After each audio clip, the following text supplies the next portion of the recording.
जय हिंद दोस्तों, आज हम आपको यहाँ पे क्लास 10th का जो हमारा चैप्टर है 10 एक्सरसाइज 10.2 का क्वेश्चन नंबर 12 को सॉल्व कराएंगे। जिसमें क्या कह रहा है, इसमें क्वेश्चन में हमें भुजा दे रखी है और यहाँ पे मैंने इसका डायग्राम बना दिया है, लेकिन क्वेश्चन पढ़ना जरूरी है। क्वेश्चन पढ़ के ही आप इसको सॉल्व कर सकते हैं। तो कैसे करते हैं देखिएगा। जैसे हमारे पास क्वेश्चन दे रखा है, क्वेश्चन नंबर 12 यहाँ पर दे रखा है। 4 सेंटीमीटर त्रिज्या वाले एक वृत्त के परिग्रत एक त्रिभुज एबीसी इस प्रकार से खींचा गया है कि रेखाखंड बीडी और डीसी, ये लिखा है इसमें, स्पर्शरेखा की लंबाई 8 सेंटीमीटर और 6 सेंटीमीटर है। भुजा AB और AC की लंबाई ज्ञात करनी है। तो हमारे पास ये डायग्राम दे रखा है, उसको मैंने पूरा किया है। यहाँ पे ये जो भुजा दे रखी है हमारे पास, BD का मान जो दे रखा है वो 8 सेंटीमीटर दिया है और CD का मान जो दे रखा है हमें यहाँ पे 6 सेंटीमीटर दे रखा है। ठीक है दोस्तों, तो कोई दिक्कत नहीं है, आप इसको बस पता होना चाहिए कैसे करना है।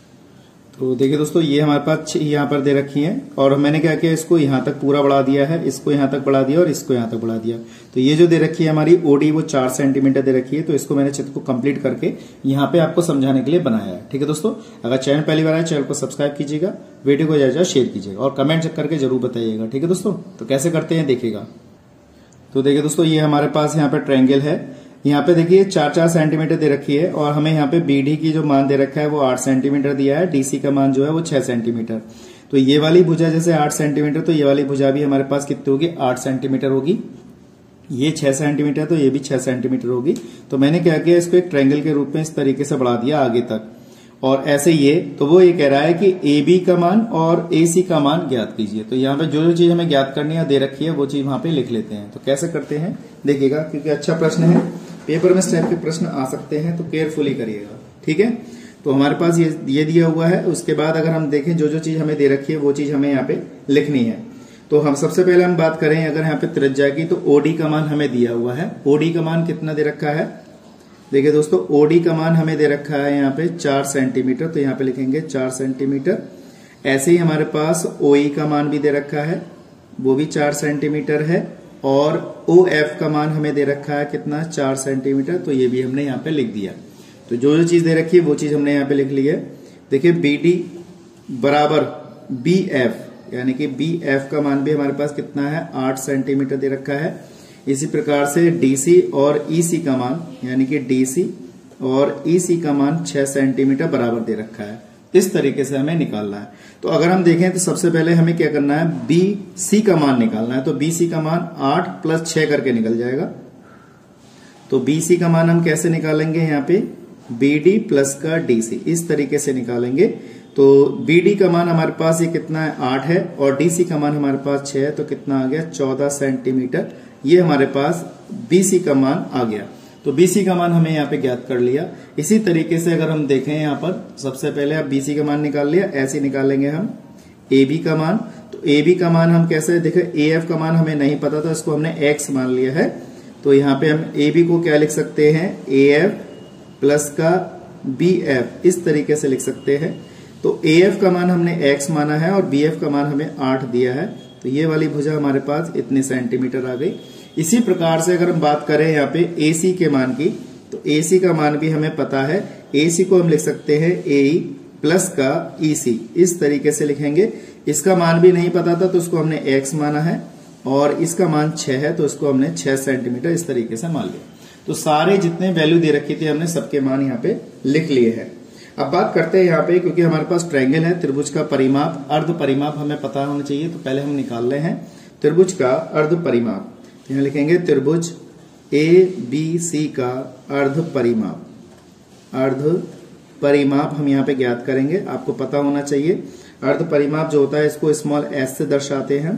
तो ये आ जाएगा A + B + C अपॉन में कितना आ जाएगा, यहाँ पर 2 आ जाएगा। A का मतलब यहाँ पे AB से है, B का मतलब BC से है और C का मतलब CA से है। ठीक है दोस्तों, तो आप चाहें तो ये वाली भुजा A मान सकते हैं। देखिए इस भुजा को मैंने A मान लिया, इस भुजा को मैंने B मान लिया, इस भुजा को मैंने C मान लिया। तो कंफ्यूजन होने की जरूरत नहीं है, तो कभी आप कंफ्यूज हो जाएं। तो S बराबर A की वैल्यू हमारे पास कितनी है, 14 है। तो यहाँ पे 14 लिखेंगे। B की वैल्यू हमने X + 8 माना है और C की वैल्यू को हमने X + 6 माना है। और बटे में कितना आ जाएगा, 2। तो S बराबर हमारे पास कितना है, सबको ऐड कर लीजिए। ये हमारे पास कितना आ जाएगा, 2x, x कितने हो गए 2x और ये हो गया 28 बटे में कितना 2। तो s बराबर 2 कॉमन आ जाएगा ऊपर से, तो 14 और बटे में कितना 2 से 2 हमारा ये कैंसिल हो जाएगा। तो s बराबर x प्लस कितना आ गया 14। तो हमारा अर्ध परिमाप कितना आ गया यहाँ पर x प्लस 14 आ गया। ठीक है, अब हमारे पास जो ट्रायंगल का सूत्र होता है, ट्रायंगल का सूत्र आपको अच्छी तरह से पता होना चाहिए। त्रिभुज का जो क्षेत्रफल का सूत्र होता है, तो यहाँ लिख देंगे त्रिभुज ABC का जो क्षेत्रफल होता है उसको लिखते हैं हम अंडर रूट में, अच्छा ये स्केल थोड़ा सा यूज हो गया है, तो ये होता है s minus a, s minus b और s माइनस c। इस तरीके से यहाँ पे इसमें लगा सकते हैं। तो इसको हम लगाते हैं यहाँ पर, कैसे करते हैं देखिएगा। त्रिभुज ABC का क्षेत्रफल जो है और यहाँ पे हमारे पास जो जो मान दे रखे हैं उसको लगाते। देखिए s की वैल्यू हमारे पास कितनी आई है, s प्लस x प्लस 14 यहाँ पे लगाया, ब्रैकेट में इसका x का मान कितना है x प्लस 14 माइनस a की वैल्यू कितनी थी हमारे पास, a की वैल्यू हमारे पास 14 थी। उसके बाद यहाँ पे s की वैल्यू x प्लस 14 आई थी यहाँ पर, माइनस b की वैल्यू कितनी आई थी हमारे पास, b की वैल्यू थी ये थी, b की वैल्यू हमारे पास x प्लस 8। तो यहाँ लगा देंगे x माइनस 8 हो जाएगा, माइनस अंदर गुणा करेंगे तो माइनस हो जाएगा। इसी तरीके से अगर हम बात करें यहाँ पर तो x प्लस 14 माइनस c की वैल्यू देखो x प्लस 6 है, तो x माइनस 6 हो जाएगी यहाँ पर। तो यहाँ लगाएंगे x माइनस 6, ये आ गया ब्रैकेट में। तो हमारे पास क्या क्या रहा है यहाँ पर, तो x प्लस 14 तो ये है ही। उसके बाद हमारे पास देखिए ये वाला स्टेप कट गया, तो हमारे पास क्या बचेगा, x बचेगा, मल्टीप्लाई यहाँ पे x से x कैंसिल हो गया, तो 14 में से 8 जाएंगे तो क्या बचेगा, 6 बचेगा हमारे पास। उसके बाद यहाँ पर x से x कट जाएगा, तो 14 में से 6 जाएंगे तो यहाँ पे क्या बचेगा, 8 बचेगा। तो ये चीज हमारे पास इतनी आ गई। उसके बाद अगर हम देखें तो रूट में हमारे पास क्या क्या चीज बची, वो चीज हमें यहाँ पे देखनी है। तो देखिए आप मल्टीप्लाई करना चाहें तो कर सकते हैं, अन्यथा आप 8 छंग 48 x मल्टीप्लाई x प्लस 14 इस तरीके से लिखेंगे, और 16 3 48 यानी कि यहाँ से 4 बाहर आ जाएगा। अंडर रूट में क्या रहेगा 3x मल्टीप्लाई x प्लस 14, ये चीज आई हमारे पास इतना।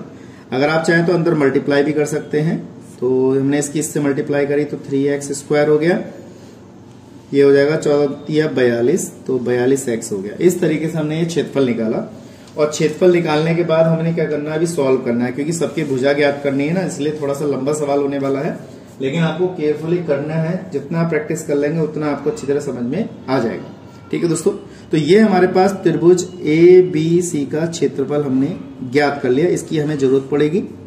ठीक है दोस्तों, अब हम बात करते हैं यहाँ पर इस ट्रायंगल में क्षेत्रफल ज्ञात करने की। तो देखिए सबके ट्रायंगल बने हुए हैं हमारे पास, ये भी बना हुआ है एक ट्रायंगल, और एक ट्रायंगल हमारा ये बन गया, और एक ट्रायंगल ये बन गया। तो सबके मान पता है, तो सबको मान ज्ञात करने के लिए हमें क्या करना है, इसको यहाँ पे लगाना है। कैसे लगाते हैं देखिएगा।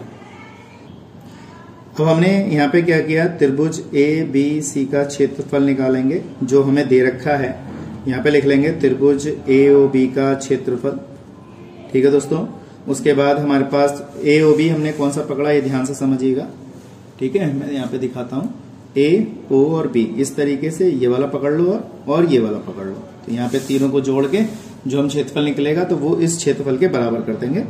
तो यहाँ पे AOB का क्षेत्रफल हो गया। उसके बाद हमें यहाँ लिखना है त्रिभुज BOC का क्षेत्रफल, और प्लस त्रिभुज हो जाएगा हमारे पास COA का क्षेत्रफल। तो हमने ये निकाला, और ये बात ध्यान, त्रिभुज AOB का क्षेत्रफल क्या मतलब है, 1/2 आधार गुणा ऊंचाई। तो हमारे पास आधार तो हमारे पास ये रहा और ऊंचाई हमारे पास ये रही। ठीक है, 1/2 आधार गुणा ऊंचाई। तो यहाँ पे लगाते हैं, कैसे लिखता हूं देखिएगा। तो 1/2 गुणा, इस पे लंब कितना हो जाएगा, OF हो जाएगा, और आधार कितना हो जाएगा हमारे पास AB आ जाएगा। बिल्कुल सेम यहाँ पे भी BOC में। तो देखिए यहाँ पे हमारे पास इस वाले में तो लंब ये आ गया और आधार ये आ गया, इस वाले में लंब ये आ जाएगा, आधार ये आ जाएगा। ठीक है, तो यहाँ पे लिख देंगे हम कितना, 1/2 OE और गुणा CA आ जाएगा। यहाँ पे 1/2 गुणा COA में कितना आ जाएगा, ये हो जाएगा, अच्छा मैंने आगे पीछे कर दिया, चलिए इसका क्षेत्रफल ये आ गया, इसका क्षेत्रफल ये निकाल दिया, क्योंकि मैंने BOC लिखा है। तो BOC का सबसे पहले आएगा OD और गुणा में आ जाएगा BC। ठीक है, तो हमने इस टाइप से लिख लिया। तो अब हमारे पास जिसके मान पता है उससे इसके मान लिख देंगे। देखिए 1/2, OF का मान हमारे पास कितना है, 4 है। OF का मान हमारे पास 4 सेंटीमीटर है, OD का मान 4 है, और OE का मान 4 है। सारे मान यहाँ पे लगा के इसको सॉल्व करते हैं। ओ एफ का मान तो हमारे पास कितना आ गया 4 और ए बी का मान हमारे पास कितना था x प्लस 8, ये लिखा 1/2। ओ ई का मान हमारे पास कितना है 4 है और सी ए का मान हमारे पास कितना दे रखा है, सी ए का मान है x प्लस 6 और प्लस 1/2। ओ डी का मान भी 4 है और बी सी का मान हमारे पास आ जाएगा x प्लस 14 यानी कि 8 प्लस 6। बीसी का मान कितना हो जाएगा 8 प्लस 6 यानी कि 14। इसकी जगह मैंने 14 लगा दिया। अब काटना चाहे तो काट सकते हैं, 2 दूनी 4, 2 दूनी 4 और 2 दूनी 4, इस तरीके से काटेंगे तो 2 ब्रैकेट में x प्लस 8 बचेगा, यहाँ पे 2x प्लस 6 बचेगा और 2 इंटू यानी कि इतना आ जाएगा। सॉल्व करके जब मल्टीप्लाई करेंगे यहाँ पर तो 2x प्लस का 8 दूनी 16, 2x प्लस का 6 दूनी 12 और 14 दूनी 28। कितना आ गया हमारे पास, ये आ जाएगा हम पर कितना आ जाएगा 4x और 8 6 10 100 प्लस का कितना ये और 2 दूनी 4 5। तो हमारे पास ये क्षेत्रफल निकल के आया त्रिभुज एबीसी का क्षेत्रफल और इस वाले यानी कि हीरोइन के सूत्र से निकल के आया उसका क्षेत्रफल। दोनों आपस में क्या कर दें, बराबर कर दें। अगर हम देखें तो दोनों क्षेत्रफल यानी कि ये क्षेत्रफल और ये क्षेत्रफल क्या करते हैं, बराबर कर दें। जब हमें x का मान पता चल जाएगा तो हम यहाँ पे लगा के 8 में वो जोड़ देंगे, 8 में वो जोड़ देंगे तो हम दोनों मान ज्ञात कर सकते हैं। तो कैसे करते हैं देखिएगा, नेक्स्ट पेज पे चलता हूं मैं, ये तो पेज भर गया। तो देखिए दोस्तों मैंने ये क्षेत्रफल और ये क्षेत्रफल यहाँ से 4 कॉमन निकाल के बराबर कर दिए हैं नेक्स्ट पेज पे। तो देखिए मैंने यहाँ पे ये बराबर किया है और बराबर करने के बाद इसको सॉल्व करना है। तो आपको पता होना चाहिए जब रूट हटता है तो क्या करते हैं हम, देखिए 4 से 4 तो कैंसिल हो जाएगा तो वर्क करना पड़ेगा हमें। तो मैंने क्या किया, दोनों तरफ वर्क कर देता हूँ, दोनों तरफ वर्ग करने पर, और वर्क करने पे क्या होगा, रूट हट जाएगा। तो हमारे पास 3x² प्लस का 42x और यहाँ पे स्क्वायर चढ़ जाएगा, ठीक है, क्योंकि इस पे रूट नहीं था, इस वाले पे रूट था। आप चाहें तो ये वाला दर्क भेज दीजिए तब भी स्क्वायर ही होना है, बात वही है। अब हमने क्या करना है, इसका होल स्क्वायर खोलना, 3x² प्लस का 42x बराबर x², 14 का वर्ग हमारे पास कितना हो जाएगा 196 और 14 दूनी 28 x हो जाएगा। इस तरीके से हमने यहाँ पे खोला। सारे पद एक तरफ ले जाइए, प्लस का 42x माइनस का x² माइनस का 196 माइनस का 28x बराबर कितना 0। तो इसमें से ये घटाएंगे तो हमारे पास बचेगा 2x², 42x में से 28x घटाएंगे यहाँ पर तो कितना बचेगा हमारे पास, यहाँ पे 14x बचेगा और माइनस का 196 और बराबर कितना आ गया 0। इस तरीके से बचा।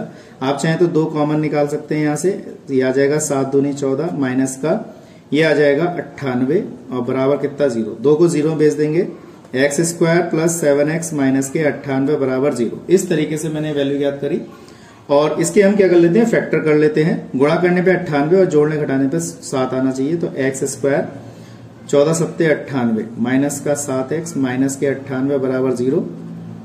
x कॉमन आ गया, 14 लिखेंगे यहाँ पे, 7 कॉमन आया, x प्लस के 14 बराबर कितना 0, x प्लस 14 और x माइनस 7 बराबर 0। इस तरीके से लिखा।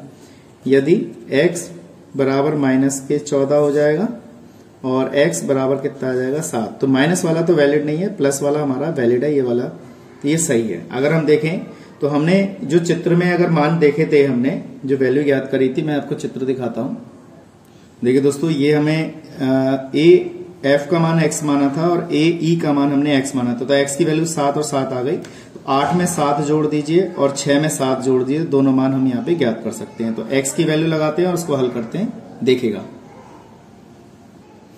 तो देखिए हमारे पास कितना, ए बी की वैल्यू ज्ञात करनी, तो x प्लस कितना था 8 था और ए सी की वैल्यू हमारी x प्लस कितनी थी 6। तो x की वैल्यू कितनी आई 7 प्लस 8, तो यहाँ पे कितना हो जाएगा हमारे पास 15 सेंटीमीटर भुजा आ गई और यहाँ पे 7 प्लस 6 यानी कि हमारे पास 13 सेंटीमीटर। तो तीनों भुजा हमने यहाँ पे ज्ञात कर ली। और जो हमारे पास बीडी भुजा थी वो हमने ज्ञात पहले ही दे रखी थी, कितनी 14 सेंटीमीटर। तो तीनों भुजा हमने यहाँ पे ज्ञात कर ली। मैं समझता हूँ आपको ये चीज अच्छी तरह समझ में आ गई होगी।